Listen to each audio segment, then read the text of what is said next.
할렐루야.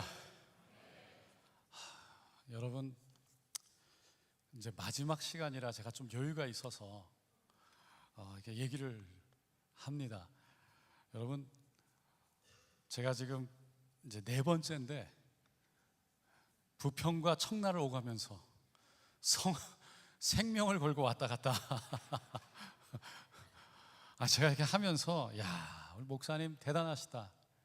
정말 여러분, 제가 어저께 목사님과 함께 있으면서 목사님이 그저 성도님들 챙기시고 토요일날 신방 가시고 뭐 하나하나 챙기시는 걸 보면서 목사님 참 정말 대단하시다. 여러분, 정말 박수 받으셔야 될 분이 목사님이세요. 이 자리에 안 계시지만 좀 박수를 좀 쳐주세요. 정말. 네. 제가 이렇게 왔다 갔다 하면서 막 시간에 쫓겨서 지금 오자마자 지금 바로 올라오는데요, 숨 쉴 시간도 없습니다. 할렐루야. 여러분, 정말 귀한 목사님 여러분 사랑하시고 함께 섬기시면서 저 하늘 향해 갈 수 있기를 간절히 축복하고 축원드립니다. 오늘 저는 로마서 3장 23절로 26절 말씀을 통해서 인생에서 영생으로 라는 제목으로 함께 은혜를 나누고자 합니다. 한번 저를 따라해 주시기 바랍니다. 인생에서 영생으로. 어느 주일 교회 설교 시간에 목사님이 성도의 삶에 대해서 말씀을 전하고 있었습니다. 그런데 토요일 저녁 밤늦게 잠을 못 이뤘던 김 집사님이 꾸벅꾸벅 설교 시간에 졸다가 갑자기 목사님이 라면 3개를 잘 살려면 주님의 말씀에 순종해야 됩니다, 그러시는 거예요. 너무 놀라서 잠이 확 깼습니다. 이 무슨 말이야? 성경에 라면 3개를 잘 사는 방법이 나와 있다는 건가? 예배가 끝나고 아는 집사님에게 찾아가서 이게 무슨 말이냐고 물었습니다. 아는 사람이 아무도 없는 거예요. 집에 돌아가자마자 교회 홈페이지에 들어가서 목사님 말씀을 클릭했습니다. 그랬더니 그제서야 말씀이 들려오는 거예요. 남은 생애를 잘 살려면 주님 말씀에 순종해야 됩니다. 라면 3개 남은 생애, 이게 좀 비슷하게 들리죠? 여러분, 다음 주가 해피데이라고 들었습니다. 복음을 전하고 전도 주일이잖아요. 무슨 말씀을 전할까 고민하고 기도하는 가운데 복음에 대해서 전해야 되겠다, 그런 마음이 들었습니다. 여러분, 우리가 신앙생활하는 가장 중요한 이유가 뭡니까? 바로 복음 때문인 줄로 믿습니다. 그래서 이 복음에 대해서 전하려고 하기 때문에 여러분, 중간에 라면 3개로 듣지 마시고 끝까지 잘 들어주시기 바랍니다. 우리가 인생을 살아가는데 가장 많이 하게 되는 질문이 뭐냐면, 이게 인생이란 뭔가, 삶이란 뭐냐, 왜 사느냐에 대한 질문입니다. 제가 장례 예배를 마치고 나면 관이에 손을 얹습니다. 그때마다 제가 개인적으로 질문하게 되는 게, 이게 산다는 게 뭔가, 인생이란 뭔가, 질문을 하는 겁니다. 특별히 힘없고 지치고 힘들고 어려운 그 과정 속에서 이게 뭔가, 그 마음속에 느껴지는 게 뭡니까? 산다는 게 뭐냐, 인생이란 뭐냐. 어쩔 때는 뭔가를 위해서 막 노력하고 그것을 이루어보고 이루어내는 성취감을 느꼈는데, 그러고 나서 돌아서서 가만히 보니까 마음이 허한 거죠. 그때 이게 산다는 게 뭐지? 마음속에 기쁨이 없는 거예요. 산다는 게 뭐지? 그때 나는 잘 살고 있는가? 나는 무엇을 위해 사는가? 질문을 하게 되는 겁니다. 성경은 이 질문에 대한 답을 전도서 1장 1절로 3절에 이렇게 말하고 있어요. 다윗의 아들 예루살렘 왕 전도자의 말씀이라. 헛되고 헛되며 헛되고 헛되니 모든 것이 헛되도다. 해 아래에서 수고하는 모든 수고가 사람에게 무엇이 유익한가? 그 당시 이 땅의 모든 것을 가져보았고 모든 것을 다 누려보았던 솔로몬 왕이요, 인생을 살아보고 나니까, 다 가져보고 나니까 결국 깨닫는 결론이 뭐였어요? 허무하다는 거예요. 아무것도 아니구나. 왜냐? 이 세상의 그 어떤 것도 영원한 것이 없다는 것을 깨달았기 때문입니다. 우리는 영원하지 않은 것을 위해서 그렇게 아둥바둥 많은 것을 가지려고 애쓰고 힘쓰며 살아가죠. 죽음 앞에 마지막에 서게 될 때 깨닫는 게 그때 뭡니까? 내가 왜 이렇게 살았을까? 허무라는 거예요. 무엇을 위해서 그렇게 내가 힘들게 살았지? 내가 여기까지 이거 하려고, 이거 오려고, 이거 가지려고 그렇게 바둥바둥 거리며 살았나? 그렇게 힘들게 또 어렵게 살았는데 왜 그렇게 살아야 됐을까? 그 살아야 되는 그 이유를 몰랐으니까. 왜 그렇게 살아야 됐는지 이유가 없었으니까. 결국 마지막 죽음 앞에 서게 되면 왜 그렇게 살아야 됐는지 몰랐으니까. 목적과 이유가 없었으니까. 목적과 이유를 모르니까 결국은 허무한 거예요. 왜 그렇게 살았어야 됐는지. 인류 역사상 전쟁을 통해서 가장 많은 땅을 차지했다고 말하는 사람이 알렉산더 대왕입니다. 그는 마케도니아의 왕이었어요. 페르시아, 그때 강대국을 무너뜨리고, 그리고 그리스, 로마, 중동을 제패하고, 그리고 인도, 아프리카, 이집트까지 정복을 했어요. 그리고는 헬레니즘의 문화를 꽃피웠어요. 자신이 정복했던 땅에 70여 군데에 자신의 이름을 따서 알렉산드리아라는 도시를 세웠어요. 그가 더 이상 나는 정복할 땅이 없어서 불행하다는 말을 남긴 것으로 유명합니다.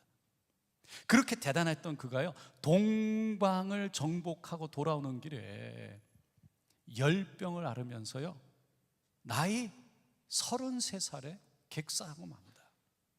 죽고 마는 거예요. 여러분, 그 인생을 가만히 보면 너무 허무하지 않나요? 마지막 순간 그가 남긴 유언이 이랬습니다. 내가 죽으면 관에다가 구멍을 2개를 뚫고 그 뚫린 구멍으로 내 손을 내달라는 거였어요. 그래서 사람들이 그의 말대로 관에다가 구멍을 2개를 뚫고 양손을 내어놓았대요. 그것을 본 사람들이요, 야, 저렇게 대단한 사람도 일찍 죽는구나. 그리고 저렇게 넓은 땅을 차지한 그 왕이라는 사람도 결국에는 빈손으로 죽는구나. 그러면서 혀를 찼다는 거죠. 그는 더 이상 정복할 땅이 없을 정도로 이 세상에 정말 모든 것을 다 가진 자였지만, 엄청난 전리품, 엄청난 성취감, 승리를 맛보았던 사람이었지만, 마지막 죽음 앞에서 그는 결국 허무함 속에 허무함을 느끼며 이슬같이 사라졌던 거예요. 또 성경은 인생이란 시편 90편 10절에 우리의 연수가 70이요 강건하면 80이라도 그 연수의 자랑은 수고와 슬픔뿐이요 신속히 가니 우리가 날아가나이다. 그러니까 인생이요 너무 빨리 간다는 거예요. 70, 강건하면 80 뿐만 아니라 그 인생을 가만히 돌아보면 수고와 슬픔뿐이라는 거죠. 인생, 성경에서 말하는 인생, 여러분 정말 돌아보면 수고와 슬픔뿐. 뭘 해도 수고고 뭘 해도 힘이 들고 아무것도 안 하면 더 힘든 게 인생이에요. 그래서 허무와 고난과 고통으로 인해서 수고와 슬픔뿐인 것이 인생이다. 이게 성경이 말하는 거예요. 그러면 우리가 질문하게 되는 거죠. 그러면 우리는 왜 사는가? 허무와 고통과 고난과 슬픔뿐인 인생, 이 인생을 우리는 왜 사는가? 왜 살아야 하는가? 여러분, 인생이란 질문을 하게 되면요, 그 다음에 자연스럽게 따라오는 질문이 우리도 모르게 나는 왜 이런 고통과 고난과 아픔, 이런 인생, 이게 삶이, 이게 인생인데 이런 인생을 우리는 그래도 살아야 하는가? 왜 사는가? 무엇을 왜 살아야 되는가라는 질문을 하게 되죠. 한마디로 말해서 왜 사는가라는 질문이에요. 그래서 그 왜 사는가 질문을 깊이 들어가고 또 들어가면 결국 양파 껍질 벗기듯이 안으로 들어가면 들어갈수록 마지막에 도달한 질문이 뭐냐면 과연 신은 존재하는가라는 거예요. 왜? 여러분, 고난과 고통의 삶 그 다음에 죽음이 기다리고 있는 게 인생이라면, 그렇다면 죽음의 문제를 해결할 수 없는데 결국은 다 죽게 되는데 이 세상에서의 삶의 의미가 무엇이냐? 이게 무슨 의미냐?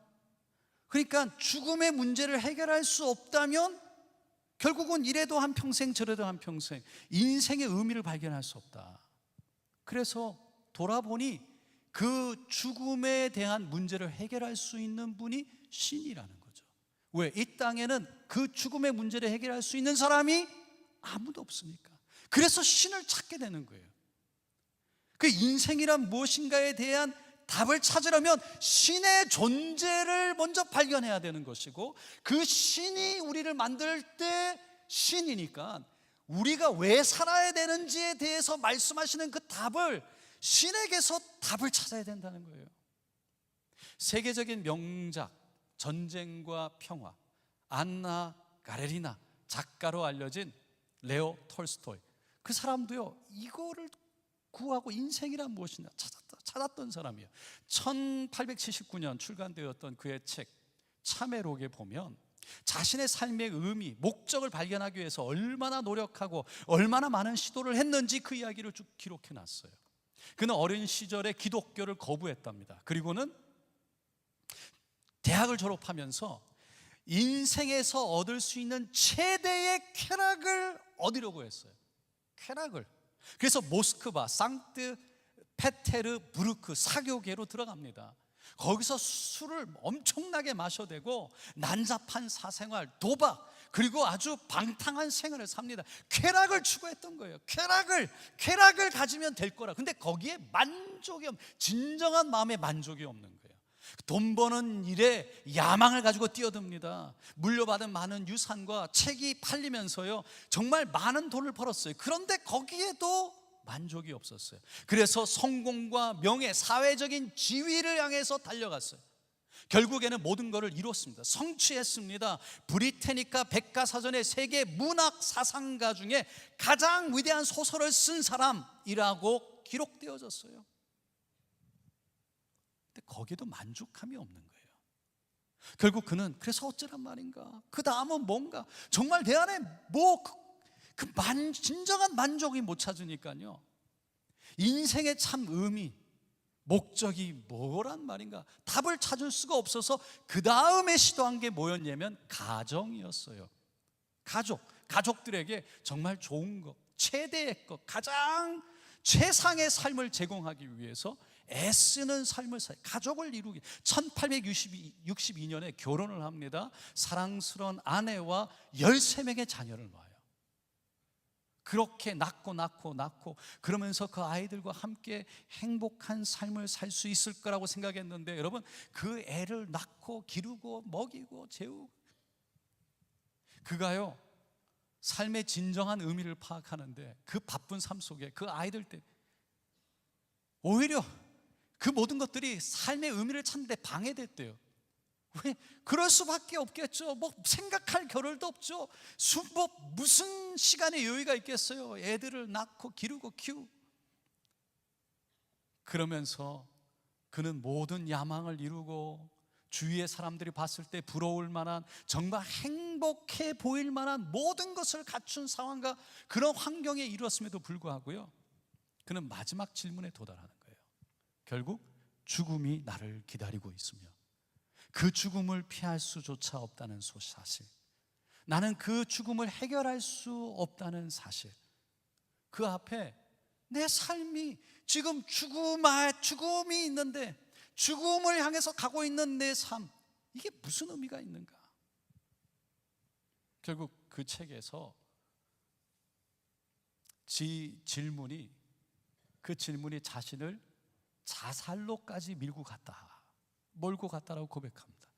결국 죽음을 해결하지 못하는 한 산다는 게 무슨 의미인가? 별 의미가 없다. 그거를 깨달았다는 거예요. 죽음의 문제를 해결하지 못하면 결국은 인생이란 무엇인가에 대한 답을 찾을 수 없다는 거예요. 여러분, 사실 사람은 누구나 젊을 때 인생이란 뭔가, 나는 누구인가, 나는 왜 사는가, 이 다 한 번씩 질문을 합니다. 그러면서 그 답을 찾으려고 그 질문을 가지고 고민도 하고 토론도 하고, 뭔가 이게 있어 보이는 질문 같잖아요. 정말 인생의 가장 중요한 질문인데 그 질문을 하면서 방황도 해보는 거예요.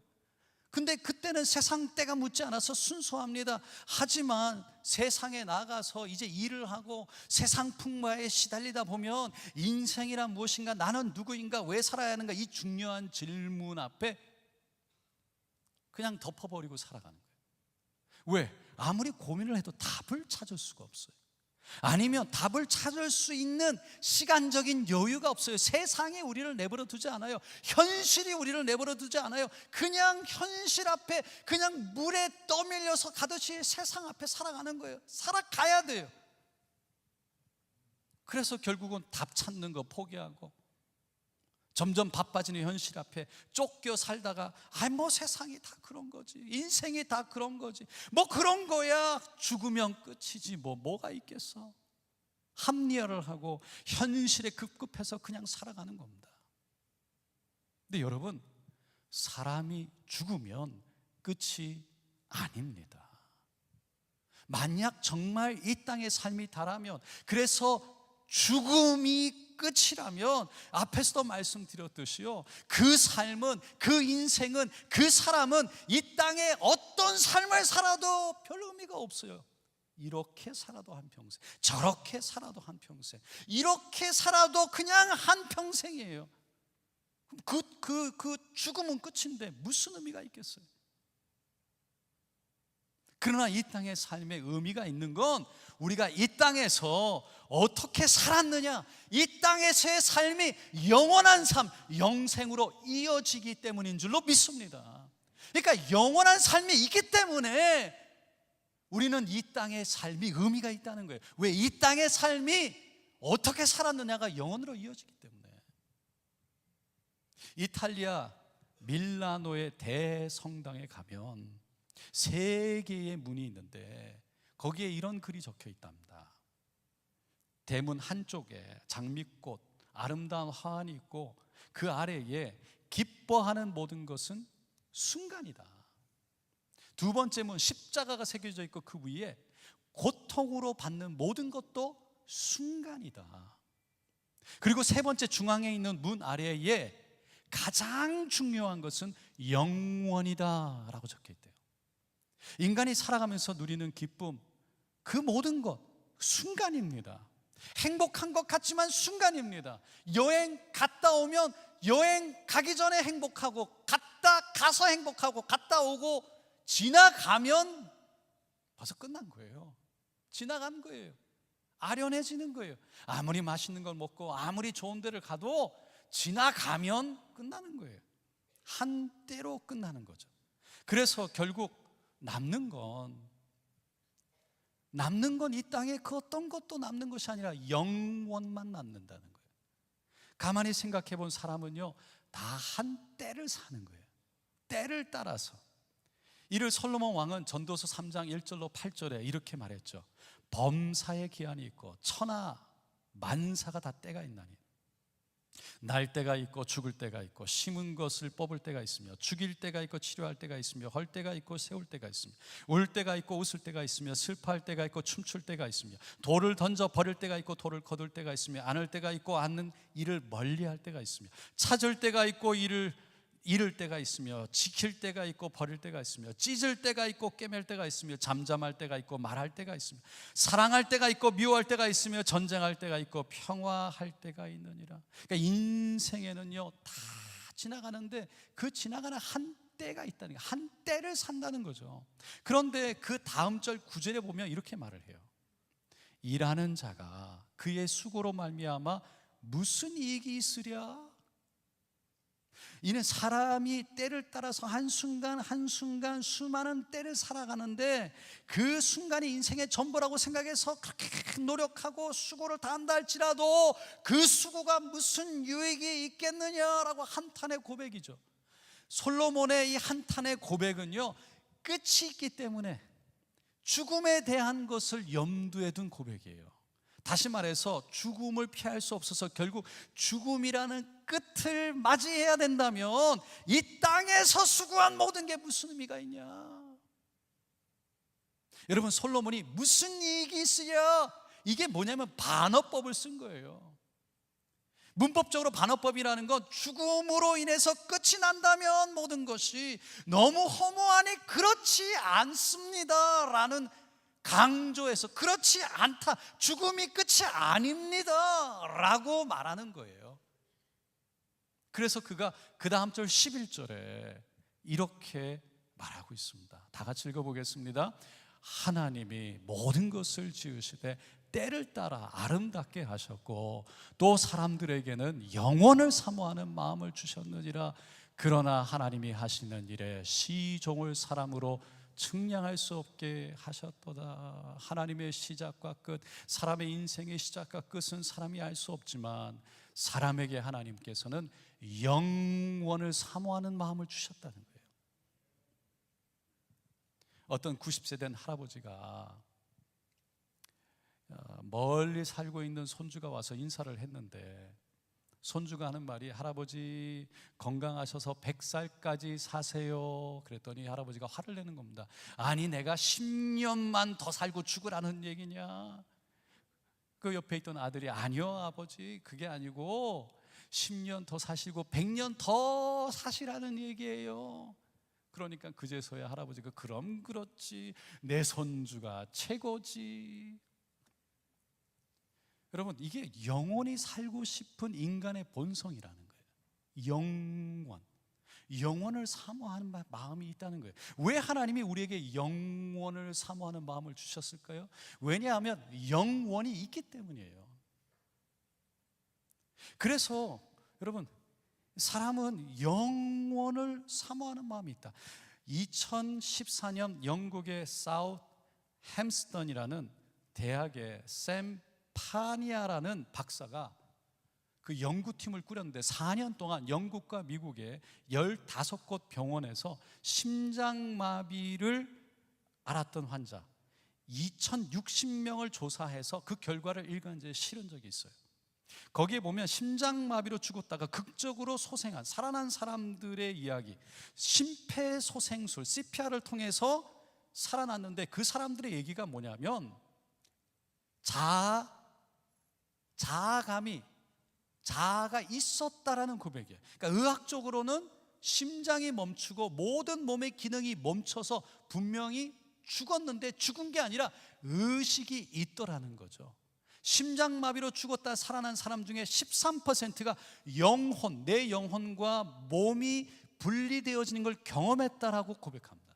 이 연구진들이요, 아마도 더 많은 사람들이 그런 경험을 했을 것이라고 말하면서 진통제나 뇌 충격으로 인해 기억하지 못하는 것뿐이다라고 결론을 내립니다. 죽음을 결국은 가장 가까이에서 매일 직면하는 이 의료계, 의학계가 결국에는 영혼은 죽지 않는다라는 것을 인식해 가고 있다라고 적었어요. 미국에 콜튼이라는 아이가 있는데 4살 때 가족과 함께 여행을 하다가 이 급성 맹장염이 걸려요. 그 병원에 들어가서 급하게 전신 마취를 받고 수술을 받게 되죠. 근데 그때 천국을 갑니다. 그리고 자기의 누나를 만나고 그리고 증조 할아버지를 만나요. 돌아와서 자기가 본 천국을 얘기를 하는데 한 번도 그 꼬마 아이, 4살 된 그 아이에게 자기 그 위에 엄마가 임신을 하고 여자아이 누나를 임신했는데 이게 해산이 된 거예요. 그래서 유산이 되어졌어요. 근데 한 번도 그 아이에 대해서 얘기한 적이 없는데, 누나에 대해서, 이 아이가 천국 가서 누나를 보고 왔다는 거예요. 이름이 뭐냐고 물었더니 엄마 아빠가 이름을 지어주지 않았다는 거예요. 한 번도 이름을 지어주지 않아서 그 이름이 없다고. 그러면서 증조 할아버지의 얼굴을 만나고 이름을 알고 옛날 그 빛바랜 그 흑백 사진을 보면서 그 할아버지 얼굴을 맞추는 거죠. 그 이야기를요, 미국에서 Heaven is for real, 천국은 진짜입니다라는 제목으로 책을 만들어서 냈어요. 그랬더니 미국에서 무려 175주간 베스트셀러가 됐다는 거예요. 사람들은 죽으면 끝이라고 애써 그 다음에 뭐가 있다는 걸 부인하려고 해요. 그런데 실제로는요, 그 다음에 뭐가 있을까 궁금해하는 거죠. 그 다음에 뭐가 있을까 기대합니다. 뭔가 있기를 사실은 바래요. 뭔가 있어야 된다고 말해요. 그래서 사랑하는 사람이나 동물이 죽으면요, 좋은 곳에 갔습니다. 좋은 곳에 갔을 거예요. 그러기를 바라잖아요, 사람들이. 영원을 사모하는 마음.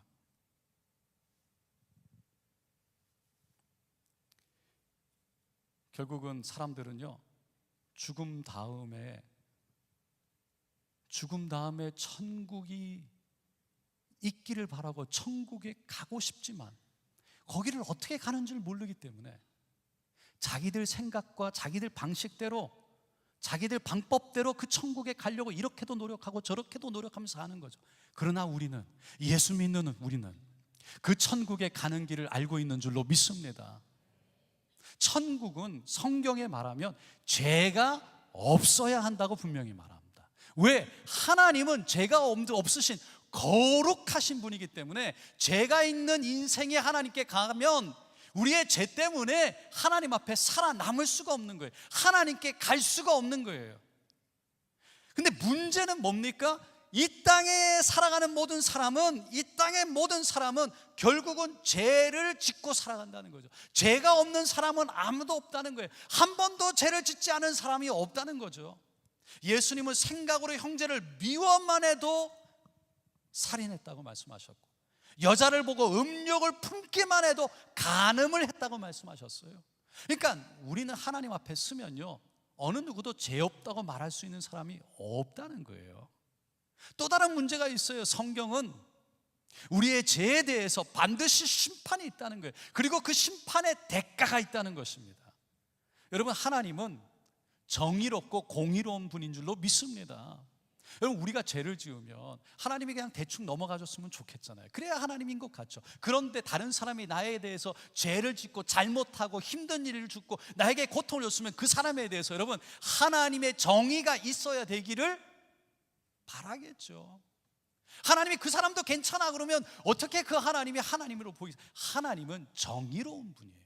공의로운 분이에요. 그래서 하나님은 죄에 대한 대가에 대해서 성경에 로마서 6장 23절 죄의 삭은 곧 사망이라고 말하고 있기 때문에 죄로 인해서 우리가 치러야 될 대가가 곧 우리의 생명 사망이라는 거예요. 결국 우리의 힘으로 치를 수가 없는 대가예요. 죽으면 끝인데, 여러분, 우리가 죄값을 스스로 지불할 수 없다는 걸 하나님도 아셨어요. 그래서 독생자 예수를 이 땅에 보내신 거예요. 그래서 그 우리의 죄를 예수님에게 다 씌우시고 그 예수의 손과 발에 대못을 받고 십자가에 피 달려서 물과 피를 쏟기까지 죽음으로 우리의 생명을 대신하여 우리의 죄값을 치르게 하셔서 결국은 우리를 용서하여 주신 것입니다. 그래서 우리의 죄값을 치러주신 거예요. 여러분, 이것을 우리는, 예수 믿는 우리는 은혜라고 하는 거예요. 왜? 내가 치를 수 없는 죄의 대가를 예수님이 다 하셨기 때문에. 우리는 아무것도 한 것이 없어요. 예수님이 오셔서 예수님이 십자가에 달리고 예수님이 생명을 드리고 피를 흘려서 우리의 죄를 씻어 주신 줄로 믿습니다. 그래서 이 땅의 인생으로 끝나는 것이 아니라 영원한 영생으로 살아가는 소망을 갖고 살아가는 하나님의 자녀가 된 줄로 믿습니다. 이것이 바로 오늘 본문 말씀이 말하는 말씀의 내용인 거예요. 오늘 다시 한번 로마 3장 23절로 26절 말씀 읽어보겠습니다. 모든 사람이 죄를 범하였음에 하나님의 영광에 이르지 못하였더니 그리스도 예수 안에 있는 속량으로 말미암아 하나님의 은혜로 값없이 의롭다 하심을 얻은 자 되었느니라. 이 예수를 하나님이 그의 피로써 믿음으로 말미암는 화목 제물로 세우셨으니 이는 하나님께서 길이 참으시는 중에 전에 지은 죄를 간과하심으로 자기의 의로우심을 나타내려 하심이니 곧 이때에 자기의 의로우심을 나타내사 자기도 의로우시며 또한 예수 믿는 자를 의롭다 하려 하심이니라. 예수를 화목제물로 세우셔서 결국 예수의 피로 말미암아 우리가 지었던 모든 죄를 간과 용서하여 주심으로 말미암아 우리가 의롭게 되었다라는 거예요.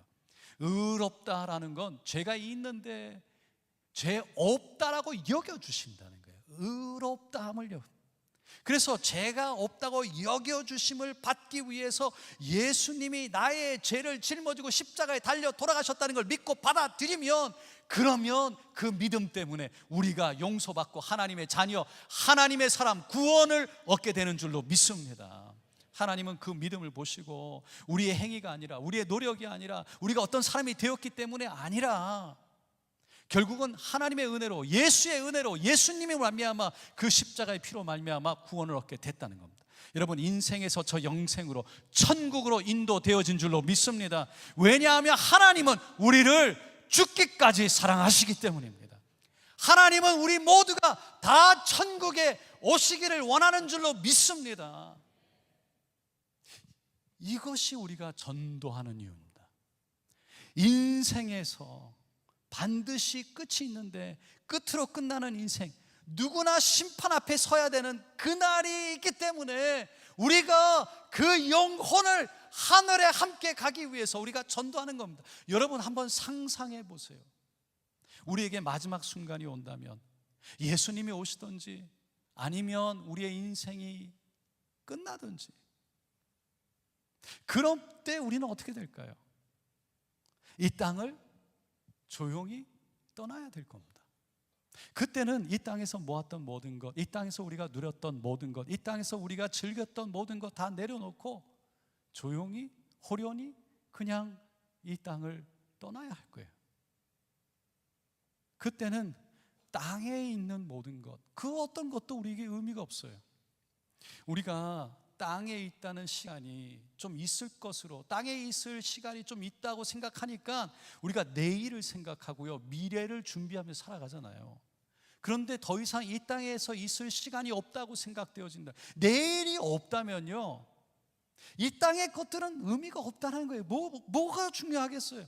마지막 순간 우리에게 정말 중요한 건 뭡니까? 하나님 앞에 서게 될 때 나는 어떻게 될까?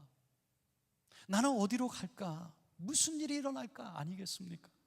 그래서 마지막이 있고 끝이 있다는 걸 안다면, 이 땅에서 우리가 내일을 준비하고 미래를 준비하는 것처럼, 여러분, 그때를 준비하는 인생이 바로 하늘을 쳐다보고 예수를 바라보며 하늘 소망으로 살아가는 삶이 되는 것입니다.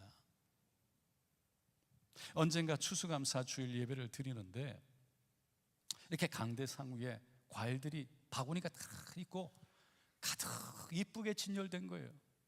권사님들이 막 준작에 다니면서 진열하고 이쁘게 포장하고 막 그러시는 모습을 바라보는 거죠. 그런데 순간 제 마음속에 이런 생각이 들었어요. 늘 반복되어졌던 추수감사 주일 예배를 보면서 저렇게 많은 돈을 들이고 시간과 정성을 들여서 꾸미고 이쁘게 진열하고 바구니를 해놓은들, 저게 무슨 의미가 있을까? 왜? 예배 드리고 나면 어차피 다 내려질 건데, 예배가 끝나면 다 치워질 건데, 뭐 저렇게 올려놓고 저렇게 꾸미고 저렇게 열정으로 한들 좀 무슨 의미가 있나? 근데 순간 제 마음속에 전혀 생각하지 못했던 음성이 들려왔어요. 저 과일들이 나를 위해서 진열되어지고 나를 위해서 드려진 거라면 의미가 있다. 하나님께 감사로 드려진 것이라면, 영원한 하나님 때문에 헌신되어졌고 봉사되어졌고 돈이 쓰여진 거라면 저 하나하나가 다 의미가 있다는 거예요.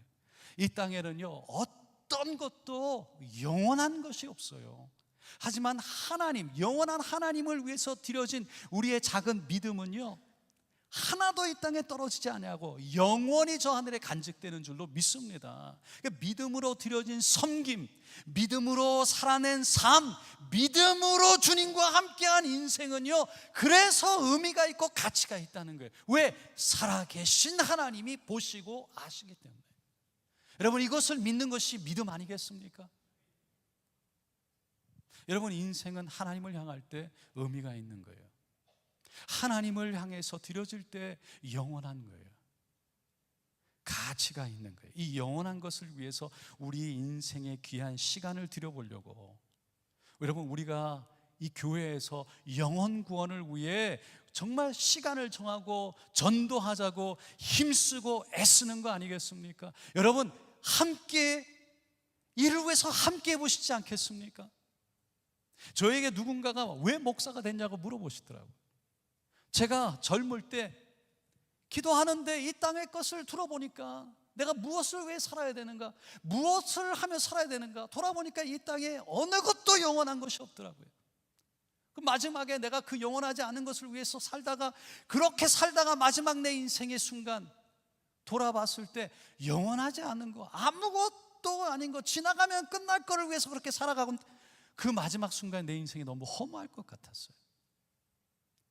그래서 내 인생을 영원한 곳에 두고 싶다, 영원한 곳에 내 인생을 쌓고 싶다는 마음이 생겼어요. 여러분, 이 영원한 것을 위해서 여러분 시간을 드리고 여러분의 마음을 드리고, 여러분 영원한 것을 위해서 여러분이 입술을 열어서 여러분 안에 있는 예수를 전하는 일을 여러분 해보시지 않겠습니까? 해보실 분은 아멘으로, 할렐루야. 어느 동네에 공터에 전도사님 한 분이 열심히 전도지를 나누면서 전도하고 있었어요.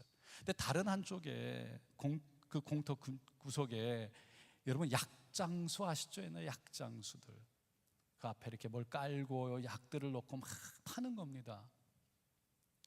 근데 전도사님이 있는 곳에는 사람들이 별로 없어요. 한적한 거예요. 근데 늘 이쪽은 사람이 북적북적한 겁니다. 전도사님이 시간이 지나서 어둑어둑해지니까 이제 짐을 싸고 정리를 하고 약장수에 가서 질문을 했어요. 아니, 당신은 어떻게 해서 사람들의 관심을 그렇게 모으고 집중시켜서 그렇게 약을 잘 팔 수가 있습니까? 물었다는 거예요. 그랬더니 이 약장수가 전도사님을 휘끗 쳐다보더니, 전도사님, 사실 이 약은 가짜입니다. 하지만 이 가짜 약을 진짜처럼 팝니다. 나 같은 약장사도 가짜를 진짜처럼 파는데, 아니 당신은 진짜를 어떻게 그렇게 확신 없게 전합니까? 여러분, 우리 안에 있는 예수가 혹시 가짜입니까? 여러분, 우리 안에 있는 예수가, 복음이 진짜입니까? 여러분 안에 있는 예수가 진짜입니까? 여러분의 그 복음이 여러분을 살리셨습니까? 여러분 안에 있는 복음이, 예수의 피가 여러분을 씻기고 용서받고 그래서 의롭다함을 입게 되었습니까? 여러분, 그 복음 때문에 생명이 있어서 기쁨과 자유함을 누리고 사십니까? 할렐루야. 여러분, 여러분 안에 있는 생명, 여러분 안에 있는 예수가 여러분의 진정한 하늘의 기쁨과 감사로 하늘을 소망하며 살아가는 하나님의 자녀가 되시기를 축원드립니다. 여러분, 진짜를 가져야 진짜가 나오는 거예요. 사람들은요 다 진짜를 원하는 거예요. 진짜야? 저게 진짜야? 우리 안에 진짜가 경험되어지면, 우리 안에 진짜 은혜가 경험되어지면, 우리가 진짜 감사가 경험되어지면 그것이요 저절로 진짜가 나오는 거예요. 전도는 우리가 하려고 하는 것이 아니라 우리는 그냥 씨를 뿌리고 우리 안에 있는 은혜를 나누는 것이고 진짜를 나누는 것입니다. 그러면 우리의 입술의 능력으로 전도가 되는 것이 아니라 하나님이 그 영혼을 만지시고 그 마음을 돌이키시고 회개하게 하여 주시고 하나님께서 붙들어 주시는 줄로 믿습니다. 사랑하는 성도 여러분, 예수님이 십자가에서 나의 죄를 대신 짊어지고 돌아가셨다는 것을 믿고 그분을 살아계신 하나님으로 모셔드릴 때 우리는 하나님의 자녀가 되고 이 땅의 인생으로 끝나는 것이 아니라 영원한 영생으로 이어지는 하나님의 복된 인생을 살게 되는 줄로 믿습니다.